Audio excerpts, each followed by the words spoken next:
Matei, svolítið kaflaskiptur leikur svona. Það var eitthvað svona sérstakt sem að þið genguð út frá að leggja áherslu á í þessum leik? Já, við spilum á móti Þór Akureyri fyrir eitthvað viku, skorum 116 stig og töpum samt. Þannig að við erum bara búin að vera að pæla í vörn eiginlega í viku og að spila á móti svæðisvörn. Við sem að þeir myndu vera mestmegnis í svæði. Vörnin svona heilt yfir allt í lagi, þeir voru bara hitta úr erfiðum skotum einn á einn.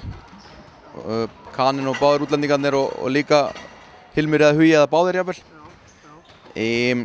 En bara sóknin okkar í fyrsta sinni í vetur bara ekki góð. Fyrsta sinn sem við erum styrðir í sókn. Þið byrjuðu svolítið stíft á maður og mann allan völlin, ætluðu greinilega að pressa boltan svolítið? Já, ég meina það gekk vel. Við komumst held yfir 14-4 bara eftir 5 mínútur og þú veist, svo rótara ég inn og út og tölum það að halda intensity og hraða í þessu. Þeir eru kannski svona veikastir í bakvarðarstöðunum. Hrikalega sterkir undir allavega. En þú veist, ég veit ekki hvort að við erum þreyttir en þú veist, mér fannst alltaf bara eins og leiðin leikinn í staðan fyrir að við myndum kannski stíga ennþá meira, þú veist, já bara ennþá, þú veist, að herða þetta ennþá meira, þú veist, þegar þeir verða þreyttari og fannst mér við bara droppa kannski með vestra liðinu í hraða og þannig að þetta var bara þægilegra fyrir það eða ykkur eins og leið á leikinn, sko. Það var ekki eitthvað sem við lögðum upp með. Mér fannst einmitt svona í byrjun að það voru eiginlega þið sem stjórnuðu hraðan svona í fyrsta leiklutanum.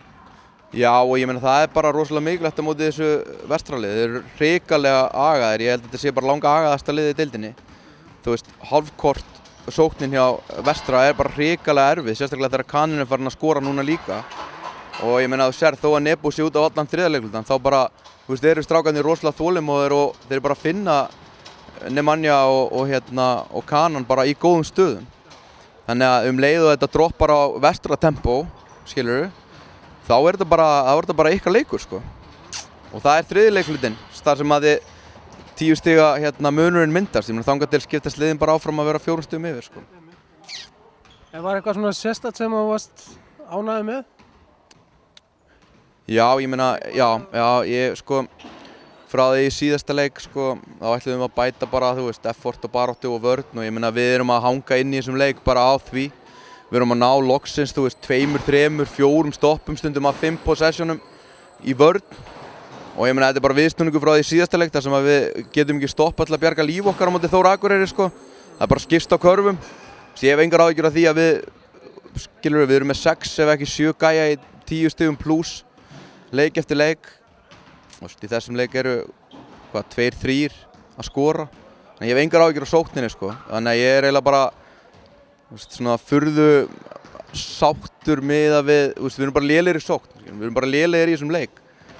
Og við töpum út af því, en ekki af því að við erum ekki að stoppa í vörn eða setja inn effort eða reyna að frákasta eins og í síðasta leik. Og þið Fjölni í næsta leik, ekki satt?